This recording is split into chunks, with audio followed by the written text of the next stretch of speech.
నమస్కారం అండి. నేను మీ సామాన్యుడు పాండురంగారావు అండి. ఈరోజు చెప్పదలుచుకున్న విషయం ఏంటంటే, ప్రజలకు గుర్తుందో లేదో తెలియదు కానీ తెలంగాణలో అసెంబ్లీ ఎలక్షన్స్ జరిగాయి. మీకు గుర్తుందా అండి? నిజంగా ప్రధానమంత్రి మోడీ గారు చాలా గ్రేట్ పర్సన్ అండి. ఎందుకంటే అప్పుడు ఎలక్షన్స్ అప్పుడు కృష్ణ మందమాదిగ గారు మీకు ఐడియా ఉండే ఉంటారు. ఇద్దరు పక్క పక్కనే ఒక వేదిక మీద కూర్చున్నారండి. కూర్చుని అసలు ఎప్పటి నుంచో ఎన్ని జన్మల నుంచో వాళ్ళకి అనుబంధం ఉన్నట్టు రెగ్యులర్ కలిసినట్టు అసలు చాలా ఆప్యాయంగా మాట్లాడుకున్నారు. అప్పుడు కృష్ణ మాదిగ గారు కూడా ఆయన ప్రధానమంత్రి గారిని హక్ చేసుకుని ప్రధానమంత్రి గారి వీపు మీద ఇలా కొట్టి ఎంతో ఓదార్చి, ఆహా నేనున్నాను నీకు ఎందుకు ధైర్యం అని చెప్పేప్పటికీ ఆయన కన్నీళ్ళ పరవంతం చేసుకుని ఆయన ఎంతో బాధపడ్డారు కృష్ణ మాదిగ గారు. అది ఏంటంటే ఒకళ్ళ మీద ఒకళ్ళకి ప్రేమ ఉందని కాదండి. అక్కడ ఒకరికి రాజకీయ అవసరాలు ఉన్నాయి, అది గ్రహించాలి. ఇప్పుడు మన రాష్ట్రంలో మొన్నటిదాకా చంద్రబాబు నాయుడు గారికి వీళ్ళకి ఈ కూటమి సంబంధించిన వాళ్ళకి మాట్లాడే ముందు అమిత్ షా గారు మోడీ గారు అపాయింట్మెంట్ కనీసం అవ్వలేదండి. ఇప్పుడు ఇక్కడ కూడా సేమ్ అదే రిపీట్. ఒకళ్ళు హక్ చేసుకుని అసలు ఎప్పటి నుంచో పరిచయాలు ఉన్నట్టు ఇది. ఎందుకంటే ఇది కూడా రాజకీయ అవసరమే. రాజకీయాలంటే రాజకీయం చేయాలి, తప్పదు, నో డౌట్ అందులో.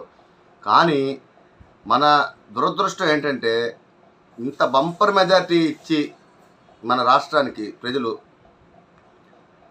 వాళ్ళు అధికారంలో ఉన్నప్పుడు 22 మంది వచ్చారు ప్రత్యేక హోదా. వాళ్ళకి అప్పుడు పాపం సినిమా లేదు. వైసీపీకి 300 చిల్లర మెజార్టీతో బీజేపీ అధికారంలోకి వచ్చింది. అడిగే సినిమా కూడా లేదు. ఇప్పుడు కేంద్రం పిలక పట్టుకుని ఒక ఆట ఆడించే అవకాశం మన రాష్ట్ర ప్రజలు ఇప్పుడు ఎన్నుకున్న గవర్నమెంట్కి ఇచ్చారండి. కానీ దాని గురించి ఇప్పుడున్న గవర్నమెంట్ ఏం మాట్లాడట్లా. అసెంబ్లీలో కూర్చుని స్పీకర్గా ఎన్నికైన ఆయన పొగడటం సరిపోతుంది. అది కామన్ ఏ గవర్నమెంట్గా వచ్చినా. వాళ్ళు భయపడి పారిపోయారు అని కామెంట్స్ చేయటం. పారిపోయారు, ఓడిపోయారు కాబట్టి పారిపోయారు, నో డౌట్.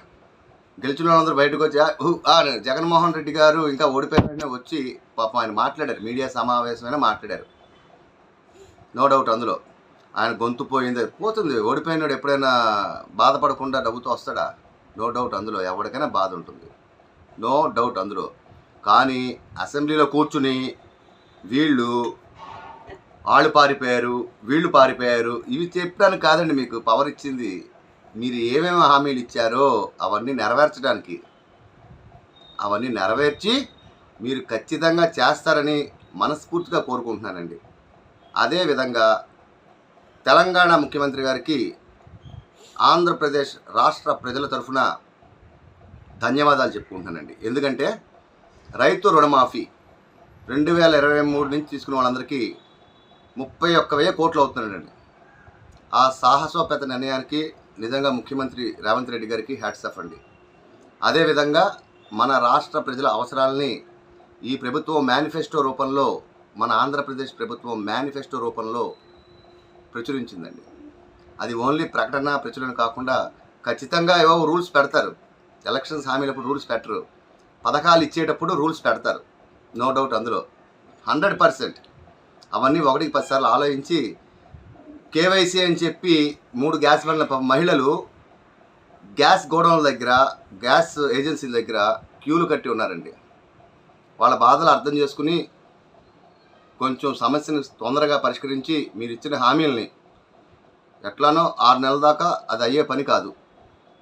6 నెలల తర్వాత అయినా సరే ఒకళ్ళ మీద ఒకళ్ళు బురద జల్లుకోవడానికి మాత్రం మీకు అవకాశం ఇవ్వలేదండి. ఆ బురద జల్లుకోవటం తగ్గించి ప్రజలు మీకు ఇచ్చిన బాధ్యతని, ఎందుకంటే ఫైనల్గా ప్రజలే మీకు బాసులు, నో డౌట్ అందులో. ప్రజలే మీకు బాసులు, గుర్తుంచుకోండి. మీరు కాదు, ప్రజలు బాసులు.